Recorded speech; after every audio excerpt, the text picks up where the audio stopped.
Bonsoir chers tous, content de vous retrouver dans votre émission La Quotidienne et pour le premier numéro de la semaine. Ce soir, je suis accompagné de Monsieur Mapangou Jérémy. Bonsoir. Bonsoir Bernie. Comment allez-vous? Je vais bien, merci. La journée? Oh, pas mal. Le week-end, vous l'avez bien passé en famille? Oh, oui, c'était bien. C'était un week-end festif, voilà. Ça s'est bien passé. Vous n'êtes pas allé siroter un vin rouge? Non, on était en famille. Il y avait la fête, les résultats du baccalauréat. On a fêté, on a dansé en famille. Et puis après, on s'est reposé pour préparer la semaine qui démarre aujourd'hui. D'accord. Et les résultats dans votre famille, est-ce qu'il y a quand même eu une personne qui a passé le bac? Oui, ça a été positif. Ça a été positif. Sœur, la grande sœur, bien. Ça a été positif, Bernie. Oui. C'était bien. Beaucoup de résultats à gauche, à droite, des bons appels. Ça y est, c'est bon, mais très bien, super. D'accord. Ouais. Sur ce plateau, il y a une invitée particulière, Madame Cynthia Milamba. Bonsoir. Bonsoir Bernie. Comment allez-vous? Je vais bien, merci. La journée? Ça va. Le matin, le boulot, et me voici. Et le week-end en famille, comment vous l'avez passé? Ben, très bien. On a passé beaucoup de temps avec les enfants parce que ce sont les vacances. Oui. Alors, il faut prendre du temps, un peu plus que pendant l'année scolaire. D'accord. Madame Milamba dit avec les enfants. Mais je vois sur sa main gauche qu'elle est mariée. Mais pourquoi seulement avec les enfants? Il faut aussi préciser qu'avec monsieur. Bien sûr, bien sûr. C'est important. Bien sûr. Donc, chers téléspectateurs, restez câblés. Nous avons pas mal d'informations à vous véhiculer. Nous allons parler de la délinquance juvénile ce soir et de l'euthanasie. Pour en parler, Jérémy, nous prenons la première thématique. Oui, on va parler de juvénile. la délinquance juvénile. Ah oui. Comme on peut le dire, Bernie, il y a une vidéo qui circule Ah oui. dans laquelle on peut apercevoir un couple. Bon, ça ressemble à un couple qui est en train de se bagarrer. Les couples sont des jeunes. Hein, Ben, les couples, là, voilà. Le couple, parce qu'il y a ces deux personnes qui se oui, rencontrent, voilà. Et à l'intérieur, les deux se bagarrent et il y a une demoiselle assise à côté qui regarde. On suppose qu'il y a une autre personne qui filme et une autre fille qui essaie de séparer les deux protagonistes. Ah oui. Et dans la vidéo, on peut constater que le jeune homme essaie de casser plusieurs bouteilles sur la tête de la demoiselle. Donc c'est une vidéo un peu très choquante. Oui, très choquante, Jérémy. Jérémy, est-ce que ce dernier, c'est le petit ami de cette dernière-là, Oui. qui fracasse, excusez-moi du terme, fracasser, qui Bien fracasse sa petite amie, est-ce qu'il est poursuivable? Normalement, il est poursuivable. Il sera poursuivable de deux façons, Bernie. Il y a d'abord la première des manières de poursuivre cette personne, c'est que la victime porte plainte contre lui. Peu importe ce qu'elle a fait, elle a des droits, voilà. Bien sûr. Elle doit vivre, voilà, tout doit bien se passer dans sa vie. Et lorsque ce dernier fracasse des bouteilles sur sa tête, elle est vraiment en droit de porter plainte afin que ce dernier réponde de ses actes devant un juge. D'accord. De l'autre côté, d'une autre manière de poursuivre cet individu-là, ce serait, vu que la vidéo fait le tour des réseaux sociaux, Bien sûr. alors donc les autorités compétentes qui reconnaissent à travers la vidéo le visage de la personne peuvent se saisir de la situation au fin de faire des recherches, le retrouver et le traduire en justice. D'accord. Puisqu'on en parle sur la délinquance juvénile, Madame Cynthia, on va dire à qui le tort? Et le tort incombe aux parents, bien aux enfants. Bon, disons que les torts sont partagés. Ah oui. Parce que c'est une jeune fille, disons une adolescente, qui ne devrait pas se retrouver hors de sa maison. Oui. Voilà. Les parents devraient chercher à savoir où se trouvent leurs enfants. Alors, comment peut-elle se retrouver avec un petit ami et dans ce genre de circonstances? Voilà.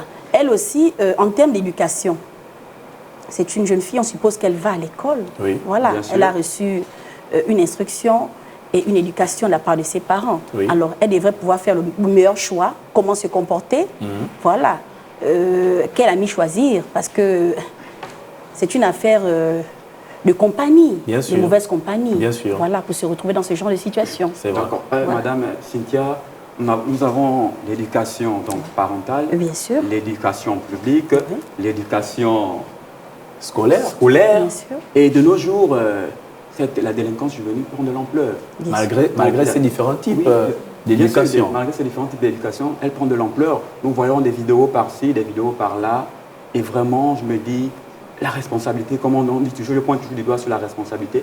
Est-ce que c'est les parents, bien, ce sont les devoirs des enfants? Jérémy. Bon, moi, je pense que la responsabilité comme Madame Milamba l'a si bien dit, les responsabilités ici sont partagées. Vous voyez, les premiers responsables, comme elle l'a dit, c'est de savoir avec qui l'on marche. Il faut choisir sa compagnie. Parce qu'il y a même un adage qui dit qui s'assemble se ressemble. Si en fait elle marche avec des personnes comme ça, c'est qu'elle-même elle est en même de le faire. Ça veut dire que la responsabilité en gros lui incombe. C'est qu'il y a l'influence. Oui, il y a de l'influence. Donc elle-même elle est responsable de ce qui lui arrive. De l'autre côté, on comprend que c'était certainement au-delà des heures du couvre-feu. On comprend que si cette dernière se retrouve à ces heures-là dehors et être victime de ces actes-là, c'est qu'elle a bravé l'autorité de ses parents. Ça veut dire que l'autorité parentale, entre griffes, a raté. Maintenant, de l'autre côté, moi je parlerai ici d'un autre type d'éducation, qui est l'éducation que tu as qualifiée de publique, c'est-à-dire l'éducation de l'État, qui doit continuer à sensibiliser, qui doit continuer à sanctionner les auteurs de troubles à l'ordre public. Mais Jérémy, l'éducation publique, est-ce que vous ne pensez pas qu'ils font déjà leurs preuves? Ils ne sont pas l'éducation publique? Oui, mais l'État n'a pas de preuves à faire. C'est la mission de l'État. Vous savez, dans les missions régaliennes de l'État, il y a bel et bien la sécurité. Voilà, donc ça veut dire que si le phénomène ne fait que grandir, l'État doit également continuer à travailler sur ce problème-là pour essayer de diminuer le taux de délinquance chez les jeunes. D'accord. Voilà. Madame Cynthia, on constate qu'il y a des enfants très très calmes à la maison. Lorsqu'ils arrivent en milieu scolaire, ces personnes sont très très agitées. Est-ce que ça incombe les parents? Bien, est-ce que c'est l'influence des amis au sein de l'établissement qui fait en sorte que l'enfant soit ainsi? Bien, il faut dire que l'influence des amis joue vraiment beaucoup. Un rôle primordial. Un rôle, oui, très, très, très primordial dans cette affaire. Alors après, il est difficile quand même de dissocier les deux parce que le parent, il a son rôle, il a sa responsabilité et l'enfant également en allant à l'école ainsi que les enseignants et tout le personnel administratif. Voilà, je pense que, à mon avis, l'enfant porte plusieurs masques. À la maison, nous avons des enfants qui sont calmes, doux. Et lorsqu'il est dans la rue, c'est quelqu'un d'autre. Ils sont des loups. Voilà, et vous le retrouvez à l'école avec encore un autre masque. Tout dépend. Oui. Voilà, donc il faut plutôt que le parent collabore très souvent. Oui, bon, Madame Milamba, allais-je dire, en tant que pédagogue, vous êtes directrice d'école. Bien sûr. Quel sera le conseil que vous portez à ces jeunes? Aux jeunes ou aux parents? D'abord aux parents, si ça ne vous dérange pas. Oui. Ensuite aux jeunes. Parlons des parents, vous êtes aussi parents? Bien sûr, en D'accord. tant que parent. Déjà, je dis souvent aux parents, lorsque vous allez inscrire un enfant, on va parler plus parce qu'on ne sait pas, c'est une situation qui se déroule au cours de la nuit, c'est vrai, mais tout commence souvent la journée. Voilà, les enfants. Alors, lorsque vous inscrivez un enfant, par exemple, prenez la peine déjà de prendre tous les contacts nécessaires, d'avoir l'emploi du temps de l'enfant. C'est très important. Voilà. Ensuite, si vous constatez que les heures ne sont pas respectées, allez vers l'école et demandez pourquoi l'enfant. Tout commence par là. Ensuite, l'enfant, à son tour, il reçoit à l'école une certaine instruction et il y a également un complément dans l'éducation. Voilà, donc il a un comportement à avoir. Si l'école collabore avec les parents et vice-versa, normalement, il y a des choses qu'on peut quand même éviter. Voilà. Pas totalement effacer, mais éviter. Oui, oui, c'est bien vrai. D'accord. Jérémy? Oui, Bernie. Je sais que vous êtes enfant, vous n'êtes pas parent. Je veux plus m'adresser, le débat est ouvert, plus à Madame Milamba qui est parent. Je ne sais pas si, et seulement si elle a un enfant qui est déjà majeur.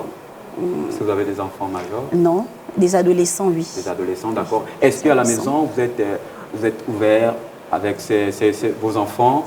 Est-ce qu'il y a des sujets qui ne sont pas tabous? Parce que c'est important d'en parler. Oui, bien Parce sûr. que la délinquance juvénile, ça passe aussi par le dialogue, la communication envers les enfants. Oui. Est-ce que vous êtes ouverte envers vos enfants? Madame Milamba, que je suis déjà, à la grâce, je dirais, d'être psychologue. Waouh! Pour moi, c'est déjà bien. Voilà, et ça m'aide beaucoup avec mes enfants. Alors, je n'ai pas de tabou. Et c'est ce que je fais. Je n'ai pas de tabou parce que si on n'explique pas à l'enfant, on ne dit pas à l'enfant, maintenant que tu es adolescent ou quand tu seras adolescent, voici ce qu'il faudra faire et voici ce qu'il ne faudra pas faire. Oui. Voilà, toucher les points vraiment sensibles. Oui. Voilà. Ben, l'enfant sera éduqué par la rue. Voilà, parce que si vous ne l'éduquez pas, je vais dire, entrer, détacher tous ces tabous, mais il trouvera des éducateurs qui ne sont pas des bons éducateurs. Oui. Et ce sont les amis qui vont l'entraîner. Voilà. Donc moi, je fais ce travail et j'espère que les parents vont essayer de lever tous ces tabous ou rencontrer, comme on dit, les personnes habilitées qui peuvent les aider pour faire ce travail-là. Bien sûr. Oui, voilà. Jérémy, aujourd'hui, on parle des enfants 2.0 avec l'évolution de la technologie. Oui. Donc, si et seulement si vous, en tant que parents, vous ne le faites pas à la maison, mais c'est l'enfant qui va aller s'informer dans des différentes plateformes et les conséquences vont y arriver. Bien sûr, bien sûr. Bon, déjà, on peut observer que dans les sociétés un peu plus développées, telles que l'Occident, les parents ont la possibilité de contrôler le contenu des sites Internet ou comment on appelle ça, des applications que les enfants utilisent. Donc, si l'enfant tombe sur une vidéo, par exemple, choquante, telle que la vidéo dont nous parlons, c'est aux parents d'expliquer à l'enfant ce qui se passe. Et pour éduquer l'enfant, le parent va dire, si tu refuses de te conformer à mon éducation, voilà ce qui va t'arriver. Tu vas te retrouver à des heures tardives hors de la maison et tu ne pourras même pas faire le bon choix de petit ami, au point de tomber sur n'importe qui pourrait te violenter ou intenter à ta vie à tout moment. D'accord. Donc, pour éviter que cela t'arrive, ma fille, regarde l'autre aujourd'hui, regarde ce qu'elle a subi. Donc, essaie de m'écouter, prends bien conscience de ce que je te dis pour éviter de te retrouver dans ces travers. D'accord. Jérémy, on voit cette vidéo vraiment tragique. Est-ce que les autorités compétentes ne peuvent pas, en fait, chercher ce dernier afin de... Si, les autorités compétentes peuvent chercher ces derniers, mais là maintenant, ça dépend d'eux. Ils ont le choix, ils ont l'opportunité de le faire, ils ont le choix de le faire ou de ne pas le faire. Je ne sais pas si vous vous rappelez à l'ancienne Sobraga, quand on quitte le rond-point de la démocratie pour aller à l'ancienne Sobraga, il y a une petite montée pour arriver à l'ancienne RTG. Donc, il y a 1 an ou 2 ans, il y a une vidéo qui circulait dans les réseaux sociaux dans laquelle on pouvait voir des jeunes ouvrir les portières des véhicules et arracher des sacs. Oui, bien sûr. Donc, vous voyez que la vidéo, elle avait été prise à distance. Ça a été utilisé par la police nationale afin d'identifier les personnes, de les rechercher et ils ont été retrouvés. Je pense qu'ils ont tous les moyens pour le faire. L'État a tous les moyens pour le faire. L'État peut identifier l'individu et l'individu pourra simplement être arrêté. D'accord. Madame Cynthia Milamba, en tant que directrice d'école, nous savons que ces dégoûts arrivent aussi en milieu scolaire. Donc, si et seulement si aujourd'hui on voit cette vidéo qui est virale, vraiment tragique, on pouvait arriver à la perte de vie humaine.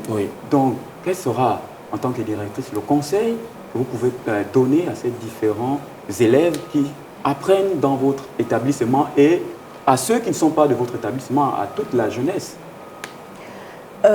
Comme conseil, faut déjà partir sur cette affaire, je vais revenir de téléphone par exemple. Le téléphone peut sauver, comme on le dit souvent, parce qu'on peut filmer, mais ce même téléphone est aussi un problème pour les enfants. Voilà. C'est déjà un appareil qui ne devrait pas être utilisé à tout moment, surtout par les enfants. Parce que cette violence dont nous parlons et cette délinquance dont nous parlons est souvent visible dans ces téléphones, ces androïdes. Voilà. Donc, moi, quand par exemple, j'ai un enfant devant moi, je commence par dire, si on achète un téléphone à un enfant, parce que chez nous, dans notre structure, ces téléphones sont plus ou moins surveillés. Voilà, pour éviter ce genre de choses. Mais doit-on acheter un téléphone à un enfant à partir de quel âge? Voilà. Il y a un âge respecté pour pouvoir que l'enfant doit avoir un téléphone. Non, il faut contrôler, c'est-à-dire, il faut déjà éviter les androïdes pour les enfants moins âgés. Voilà, pour les petits, je peux dire avant la classe de 3e, sincèrement, il faut éviter les androïdes. Voilà. Après, si l'enfant ça c'est mon avis, passe la classe de 3e, parce que l'enfant fera des recherches. Il y a des recherches quand même qu'on fait sur le net, et le téléphone facilite ce genre de recherches. Oui, Madame Cynthia, on va dire, mais les enfants de nos jours, on va dire, mais à partir de la 4e, 5e, il y a des travaux qui se font, des recherches, etc., etc.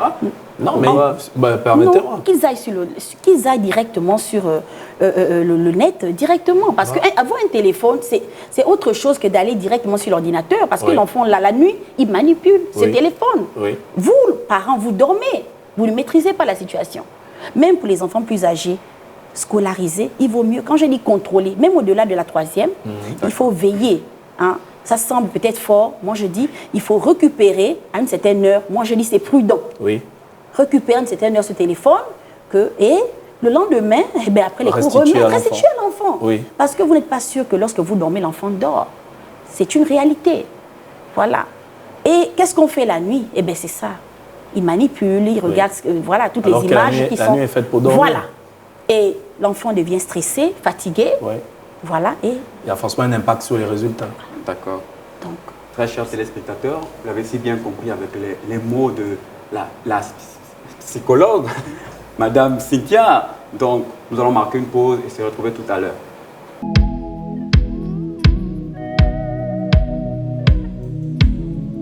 Les anges dans le ciel célèbrent des louanges et les 24 vieillards se prosternent devant ton trône.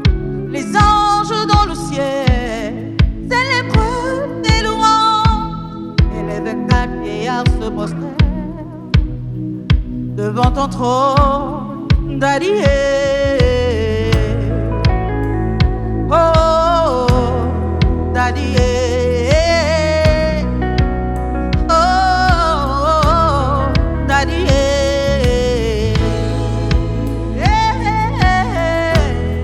Daddy. Oh, oh, je chanterai à perpétuité, Théophée, car tu le mérites. Je célébrerai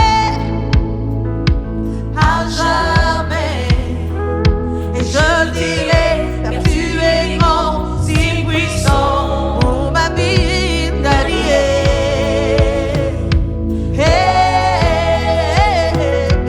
Daddy, oh. Daddy, daddy,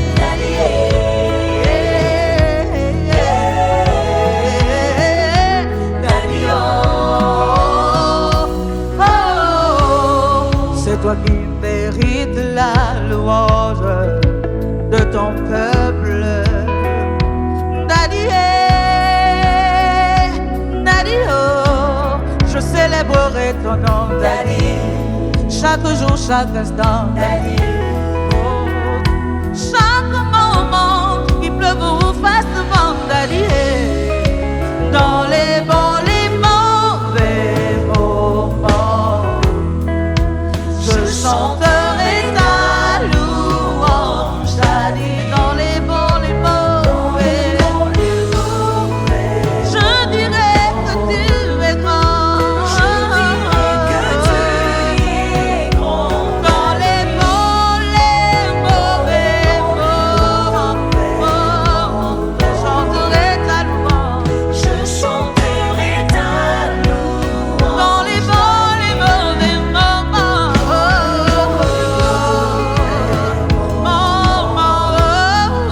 je dirai que tu es grand. Dans les bons, les mauvais moments, je chanterai ta louange, Daddy.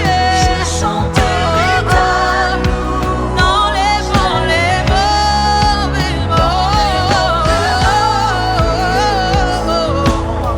Chers téléspectateurs, pour ceux qui nous rejoignent sur l'émission La Quotidienne, nous recevons ce soir une invitée, pas de moindre, qui n'est que Madame Cynthia Milamba, directrice de l'Institut Saint-Ambroise et psychologue. Bien sûr. Donc, Madame Milamba, bonsoir.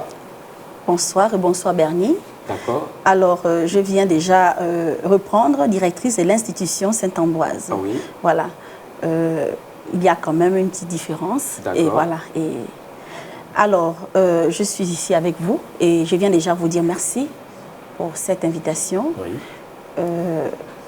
Et je suis vraiment ravie de découvrir cette belle émission. Merci. Voilà. Nous aussi, nous sommes ravis, c'est partagé. Voilà. Nous sommes ravis de rencontrer une femme éloquente. Bien sûr. Merci. Voilà. Alors, donc, Madame Milamba, l'entrée des jeux, oui.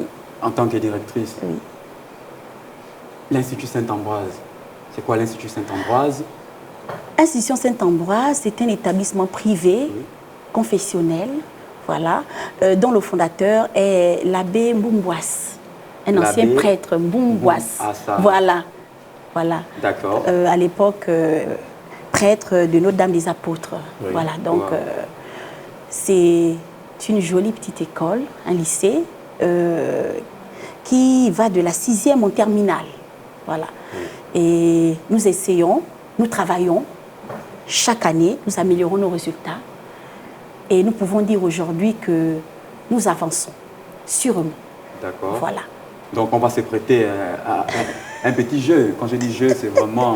Parce que souci, à ma gauche, on a l'incontournable, l'imperturbable Jérémy qui a tellement de questions à vous poser. Bien sûr. Donc, monsieur Jérémy... Bien sûr. Alors, moi, la première question, c'est où est situé l'Institut Saint-Ambroise? Alors, l'Institution Saint-Ambroise se situe au PK9. Évasion, route pavée. Oui. Donc, juste à quelques mètres, vous prenez la route qui va vers Niali. Donc, vous avez une route pavée. Oui. Voilà. Et juste sur le côté, vous avez Institution Saint-Ambroise, Fondation Bumba Bwassa, Abbé Bumba Bwassa. Oui. Voilà. Juste là. Et vous pouvez entrer. Voilà, vous serez les bienvenus. D'accord. Nous ferons le déplacement d'ailleurs. Il n'y a pas de souci. On verra comment venir filmer l'endroit. Il n'y a pas de souci. On sera très ravis de vous recevoir, de vous présenter. Oui, Madame Milamba, oui. L'Institution Saint-Ambroise a vu le jour quand? Bien, l'Institution Saint-Ambroise a vu le jour, on va dire pour la première fois en 2003, parce qu'il y a eu une réhabilitation et un déplacement de lieu. Voilà, en 2003 d'abord. L'ancien lieu, c'était à Notre-Dame des Apôtres, l'ancien lieu. D'accord. Et le nouveau lieu, c'est celui que je viens de vous donner. D'accord. Voilà. Et là, c'est en 2008. Voilà. Et moi, je suis là-bas, directrice depuis déjà 8 ans. Sinon, j'y travaille depuis 10 ans déjà. À l'expérience. Bien sûr. Oui, bien sûr. Vous avez dit que l'institution Saint-Ambroise va de la 6e en terminale. Bien sûr. Lorsque nous arrivons en classe de terminale, bon, déjà première, oui. Combien de types, même seconde d'ailleurs, oui. Combien de types de séries il y a? Oui, merci pour cette question. Jusqu'à cette année, l'année dernière, nous avions seulement la seconde littéraire. Oui.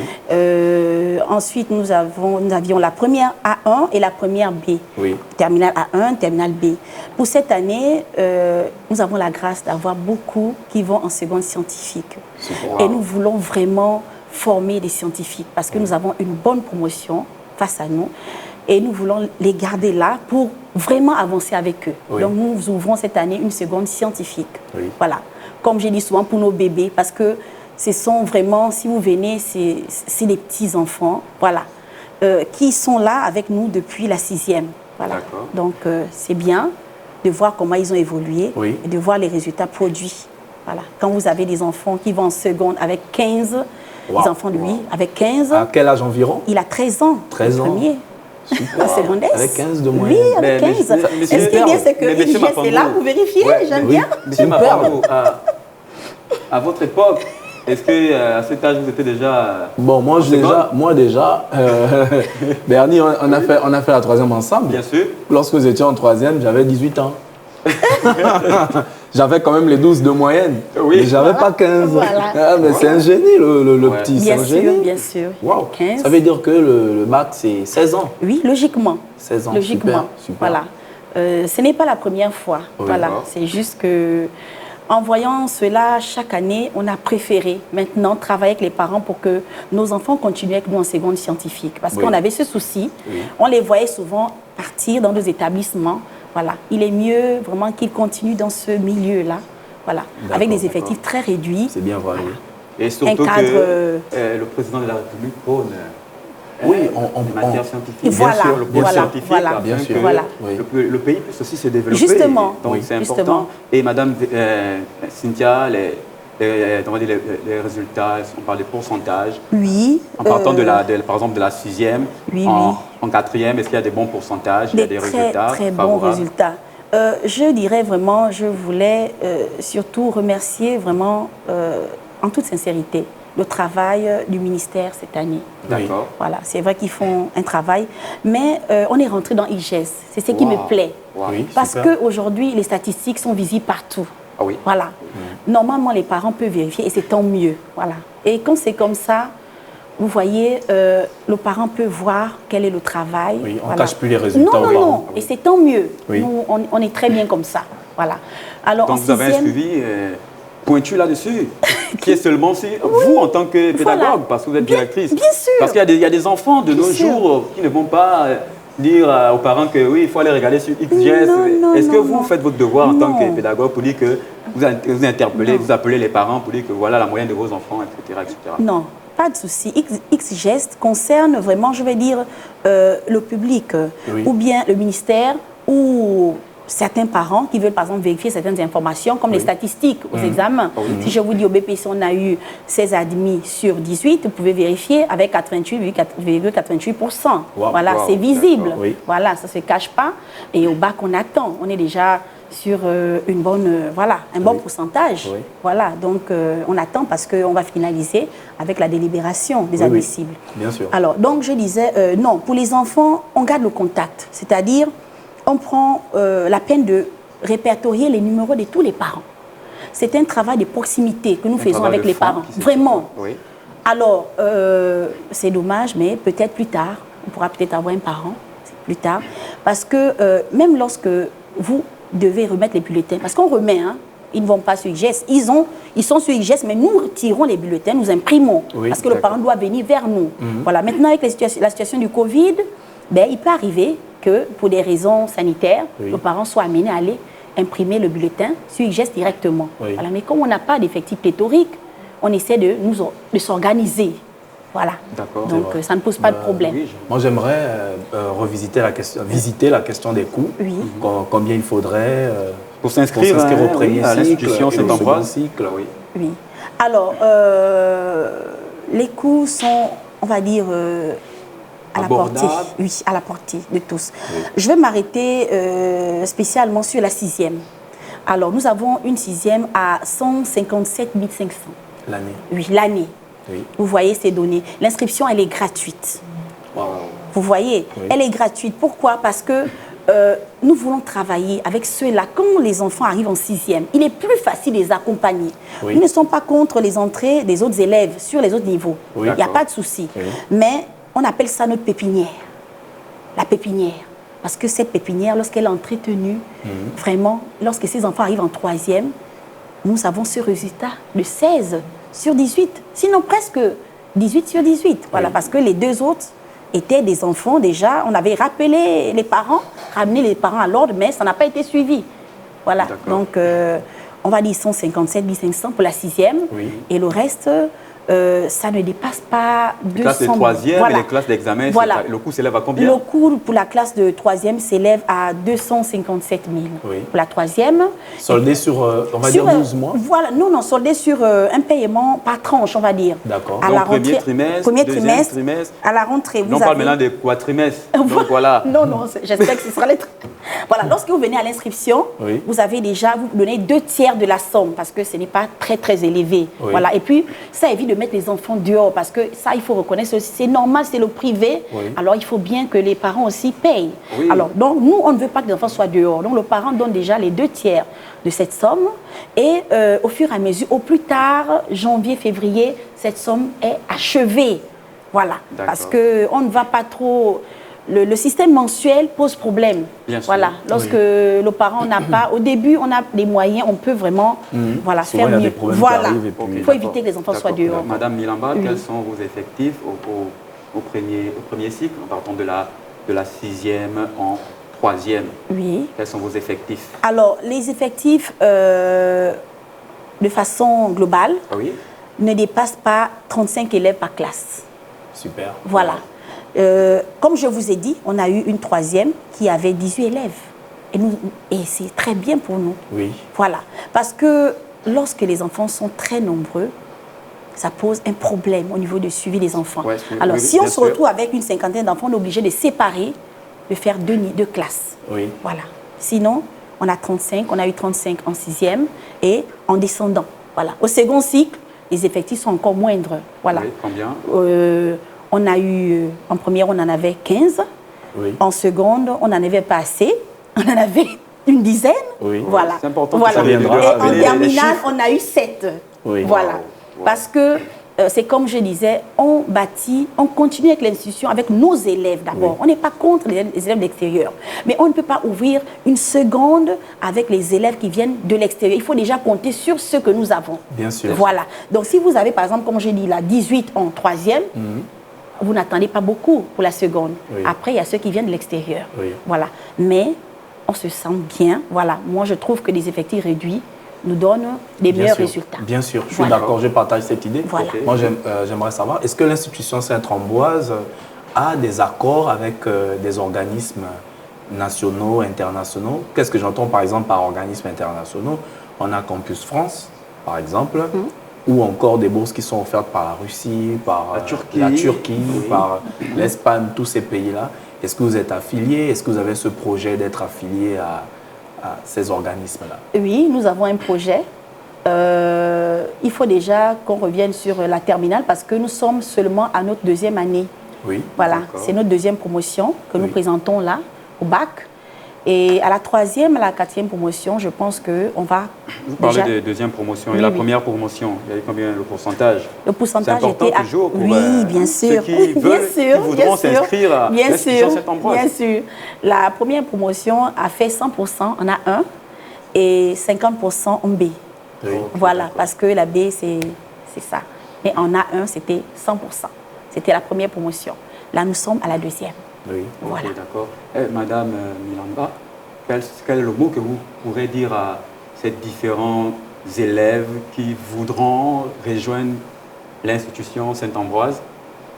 Bien, ce que nous pouvons dire aujourd'hui, c'est appeler les enfants à venir à l'institution Sainte-Ambroise. Oui. Recevoir non seulement une instruction, mais également un complément dans l'éducation. Les enfants et les parents qui respectent encore les valeurs morales Oui. trouveront un terrain favorable. Et Sainte-Ambroise fera de vous des bons élèves, des bons citoyens et des personnes sur lesquelles on pourra toujours compter. D'accord. Un numéro, on pourra vous joindre? Oui, le 077 45 69 43. Vous pouvez encore réitérer, c'est important. 077 45 49 63. D'accord. Chers téléspectateurs, vous l'avez si bien compris, c'est Madame Milamba, directrice de l'institution Sainte-Ambroise. Venez tout simplement à l'institution Sainte-Ambroise. Il y a un meilleur cadre, Suivi, un meilleur suivi pour les enfants. Donc, n'hésitez pas à appeler afin d'être informé sur les différents coûts et modalités de cet établissement. Sur ce, nous allons manquer une transition et se retrouver tout à l'heure. 1 year I'll be back, I promise you. 1 year is too long. See, it's abroad though. Let me just go. I promise you I'll be back. 1 year. Promise. I promise you. You know I love you. I love you too. But 1 year.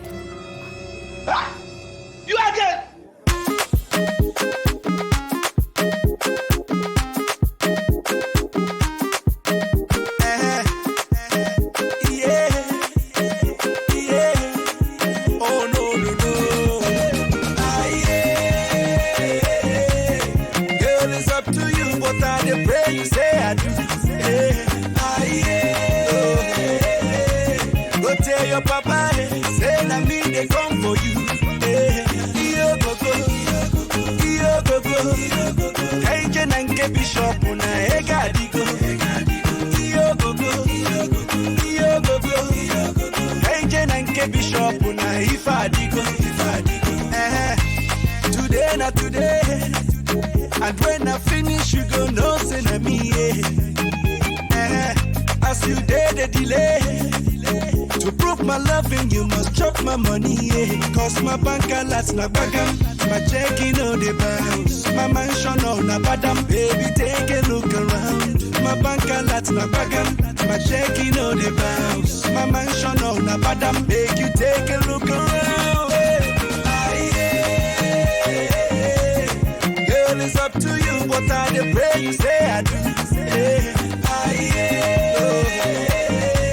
Go tell your papa, say na me they come for you. Yo go go, Angel and get bishop on a egadigo. Yo go go, Angel and get bishop on a ifadigo. Like play.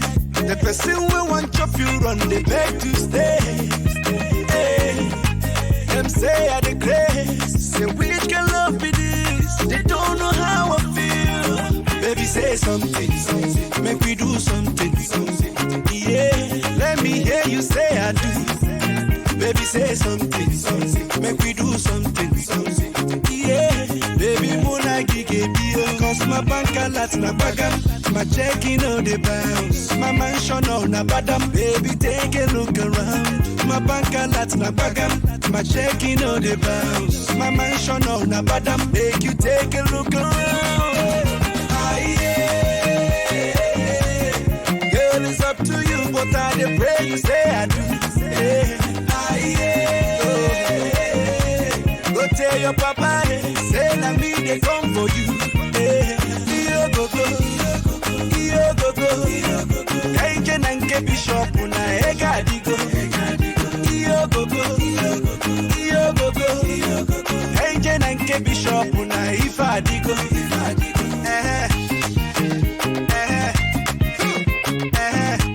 On va prendre la chronique la minute juridique de Jérémy Mapangou.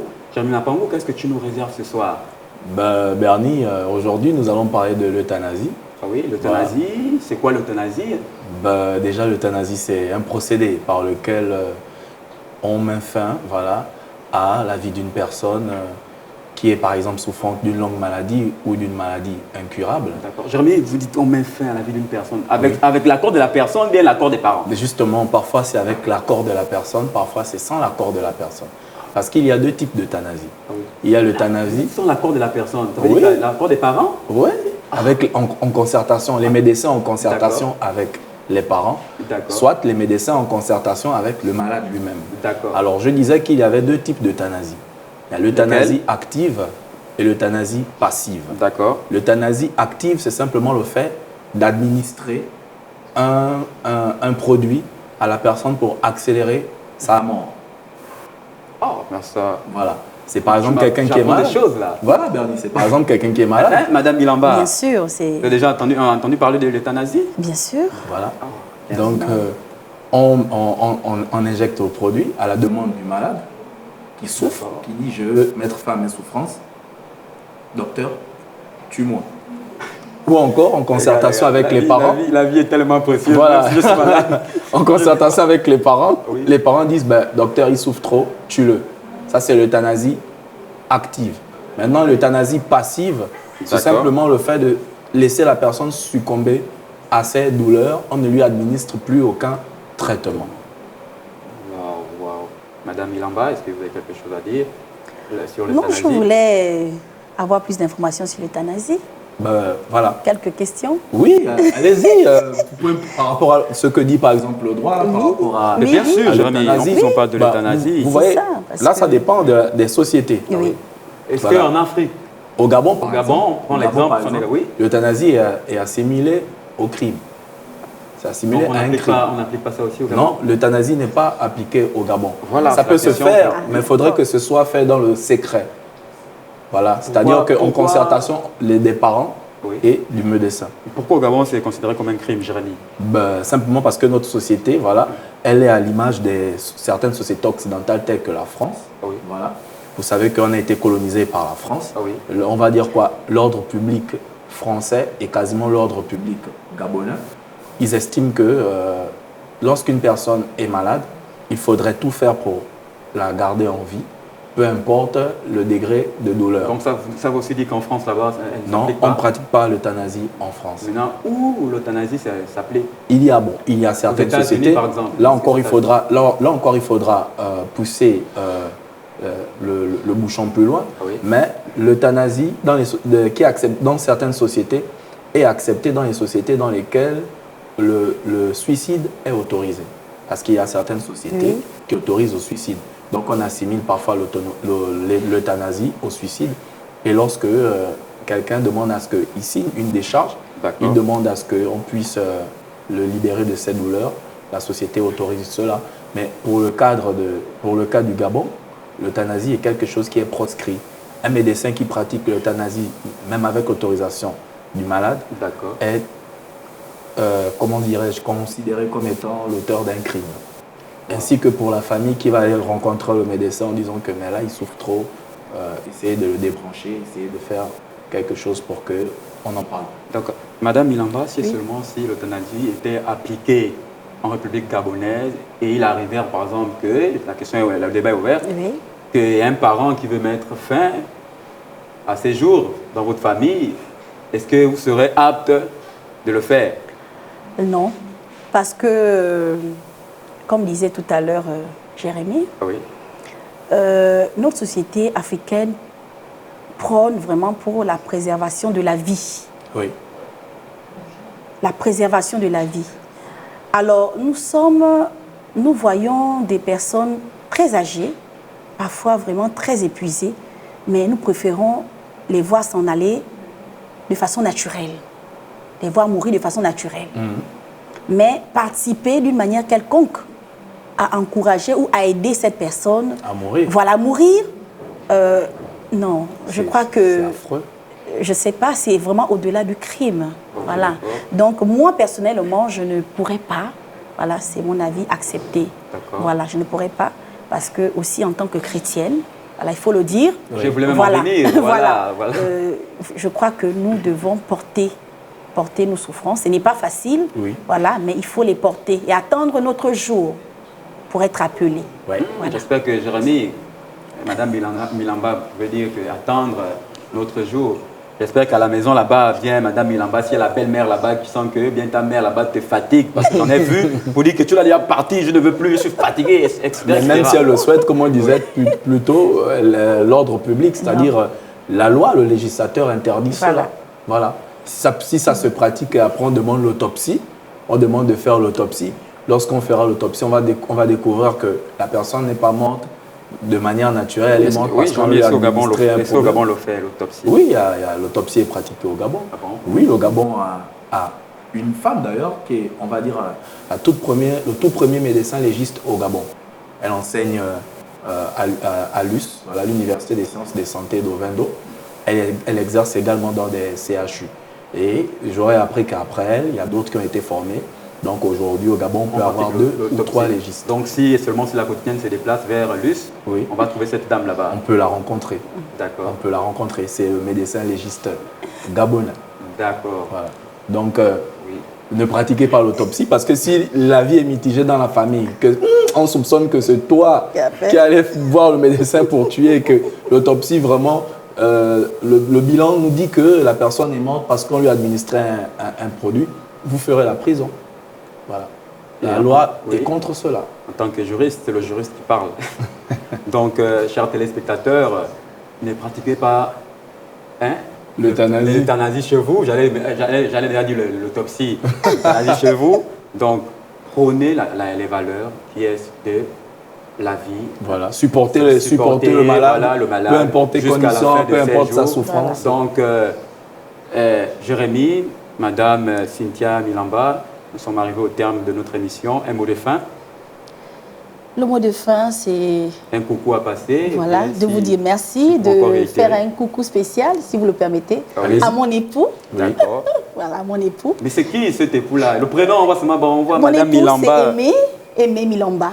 Voilà, et moi je suis Madame Milamba. On fait un coucou à Aimé Milamba. Quotidienne, salut, Aimé Milamba. Voilà, c'est mon époux. Soyez un bon papa, encadrez bien les enfants. D'accord. Veuillez encore réitérer le numéro, c'est important. 077 45 69 43. Ok, d'accord. Jérémy? Comme d'habitude, on va saluer ici les téléspectateurs de la quotidienne au Sénégal et en France. On passe un coucou à Uri Mukwangi et du côté de Dakar, à Fabiola Ndimal et à Pongui André. et ainsi que l'équipe publiciste privatiste de l'Université Omar Bongo. D'accord. Chers téléspectateurs, je veux passer comme ça un coucou d'abord à vous et sans oublier ceux qui ont un travail vraiment de fond. Remarquable. Remarquable, qui sont derrière les écrans. Ce n'est que Alec, Singa Bourgeois, on pense comme ça à Ariel, on pense comme ça à Floris, on pense à Naomi.